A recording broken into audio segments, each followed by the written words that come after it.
En Valladolid es así, les contamos todo lo que pasa por nuestra ciudad y en esta ocasión queremos hablarles de que se está celebrando un interesante e importante congreso. Concretamente es el Congreso Nacional de la Sociedad Española de Diálisis y Trasplante. Como decimos, está teniendo lugar en nuestra ciudad y está centrando buena parte de la información, desde luego, y de todo pero tiene todo el protagonismo a nivel médico. Uno de los temas centrales que se han tratado es la hiperfosfatemia y ahora vamos a pasar a saber en qué consiste. Para ello vamos a saludar a nuestro invitado de esta noche, que es el doctor Juan Cabezuelo, que es jefe del Servicio de Nefrología del Hospital General Reina Sofía de Murcia. Buenas noches y bienvenido. Buenas noches. Bienvenido. Gracias. Vamos a hablar de su exposición, porque en su presentación en este congreso ha hablado de que un porcentaje relativamente bajo de pacientes, personas con esta enfermedad renal crónica, requieren de un alto nivel de recursos para su tratamiento. Ante la situación actual de recortes, de ajustes sanitarios, ¿cómo ve ese futuro? ¿Cómo ve el futuro en el abordaje de esta enfermedad, considerando su importancia? Este es un tema del que se ha abordado en este congreso de la Sociedad de Diálisis y Trasplante. Es un tema de debate en las sociedades de nefrología y hay distintos tipos de estrategias. Entre ellas está intentar incrementar el número de trasplantes de riñón, que es una de las terapias que utilizamos para sustituir la función del riñón. En este sentido, las estrategias pasan probablemente por la incentivación de los trasplantes de donante vivo, ya que las donaciones de trasplante cadáver han llegado prácticamente a su techo en los últimos años. Por otra parte, la otra terapia renal sustitutiva que existe en nefrología es la diálisis peritoneal, que es una terapia que tiene una implementación relativamente pequeña en nuestro país todavía, y que esto da un margen de estrategia para poder incrementarla en los próximos años, teniendo en cuenta que es una técnica un poquito más económica que la hemodiálisis, que es la otra técnica de terapia renal sustitutiva que está ampliamente implementada en nuestro país y que es de las tres técnicas quizás en este momento la que tiene un coste un poquito más elevado. Se ha comentado también que una de las consecuencias de la enfermedad renal crónica es que la diálisis no es suficiente. Bueno, hablábamos de la hiperfosfatemia y que tiene un impacto muy importante también en aumentar el riesgo de muerte, ¿verdad? Vamos a explicarles a nuestros telespectadores qué es la hiperfosfatemia y también cómo se trata.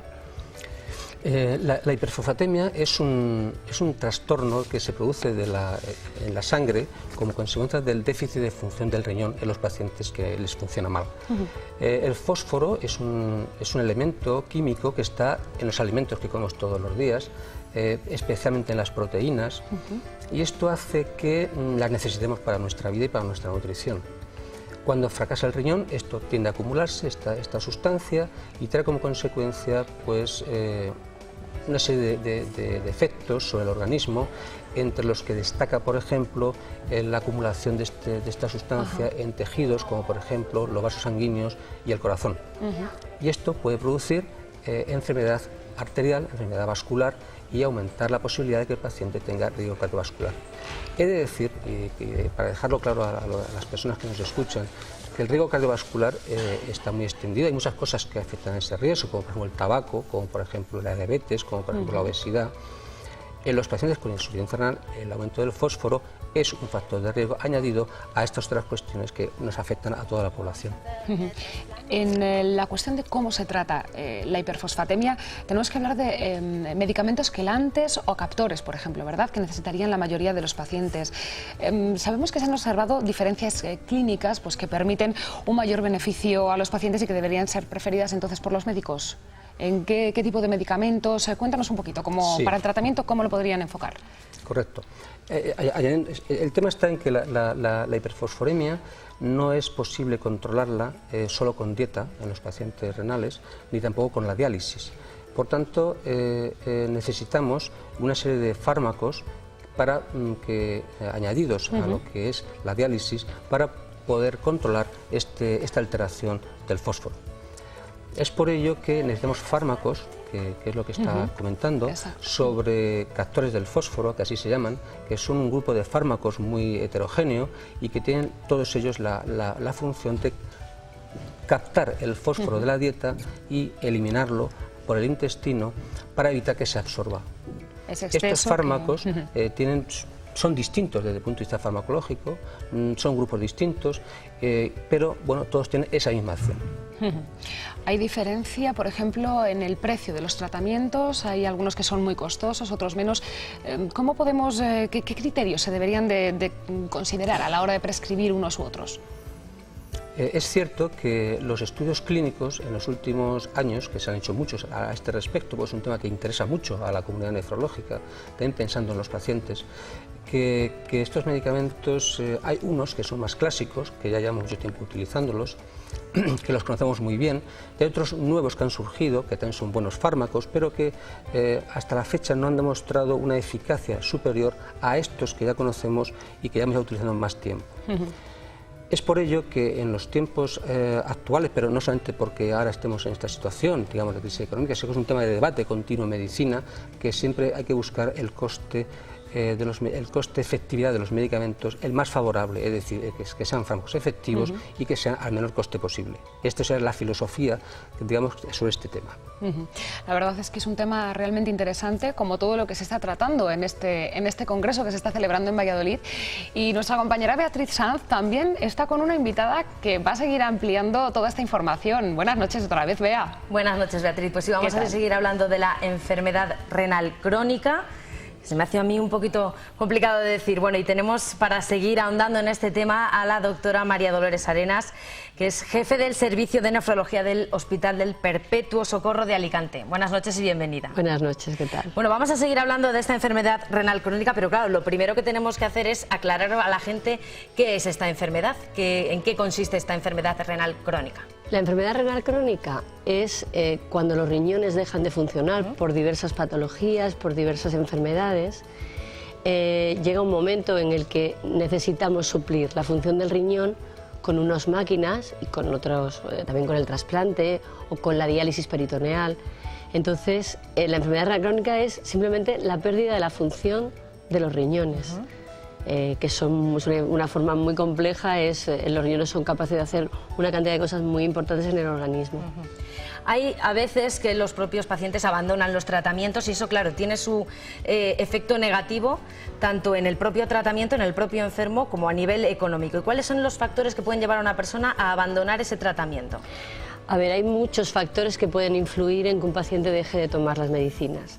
Se ha visto que las enfermedades crónicas, como es la enfermedad renal crónica, como ellos no notan el daño inmediato, es fácil que con el tiempo que han de estar tratándose y con el tipo de enfermedad que tienen, dejen y abandonen por cansancio los medicamentos. Es decir, es una enfermedad que pueden estar toda la vida con ella y resulta muy cansado. Entonces, una de las cosas es esa, otra cosa es el hecho de que los fármacos tienen efectos secundarios que les molestan, o sus creencias sobre lo que le pueden hacer daño o que no, la tolerancia al fármaco. Todo esto influye mucho en el tratamiento, en que tomen o no tomen los fármacos. Y además, cuando eso ocurre, me imagino que los propios tratamientos dejan de hacer tanto efecto, ¿no?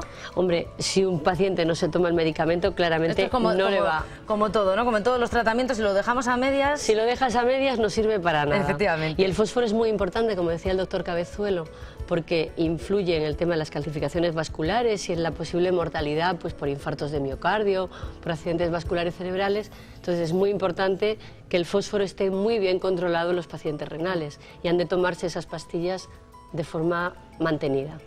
Claro, además se puede dar una circunstancia, un médico que ha prescrito determinado tratamiento, si ese enfermo deja de tomarlo y el médico ve unos resultados bueno, pues que alterados, puede entrar también en conflicto, ¿no? Efectivamente, los médicos, si ven un resultado de fósforo alterado, sistemáticamente tenderán a subir ese medicamento y eso va a afectar al paciente y va a afectar a la economía, por supuesto. Claro, cuando en realidad ha sido porque el propio paciente, claro, digamos, no se ha portado bien. Es mucho más fácil que el paciente hable con su médico estas cosas, que le plantee las cuestiones de, pues oye, no me gusta este fármaco, esto me está haciendo daño, prefiero el otro a este.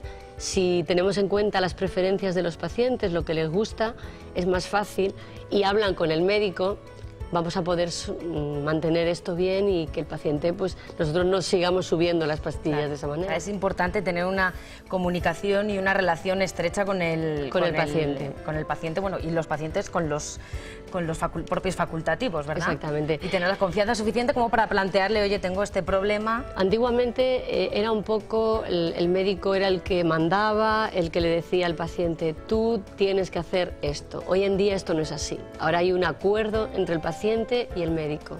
Y lo que se le pregunta al paciente es, ¿tú qué quieres hacer?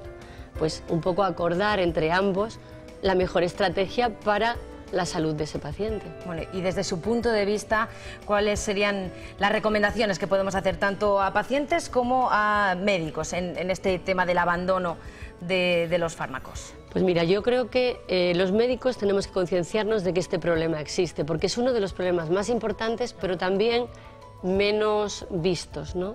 Entonces el médico lo que tiene que hacer es hablar con el paciente, explorar si el paciente no se está tomando los fármacos y hablar con él y intentar ver los motivos y las causas por lo que no se lo toma. Y el paciente, pues hablar con el médico, lo que tú has comentado anteriormente. Y ser también un poco rigurosos, ¿eh? El tema es que es muy difícil, también. Tienen que ser responsables, tienen que ser responsables, eso es muy importante. Bueno, doctora, pues muchísimas gracias por haber estado con nosotros, por habernos explicado este tema que puede parecer un poquito complicado a los que no lo hemos vivido también de cerca, de la enfermedad renal crónica.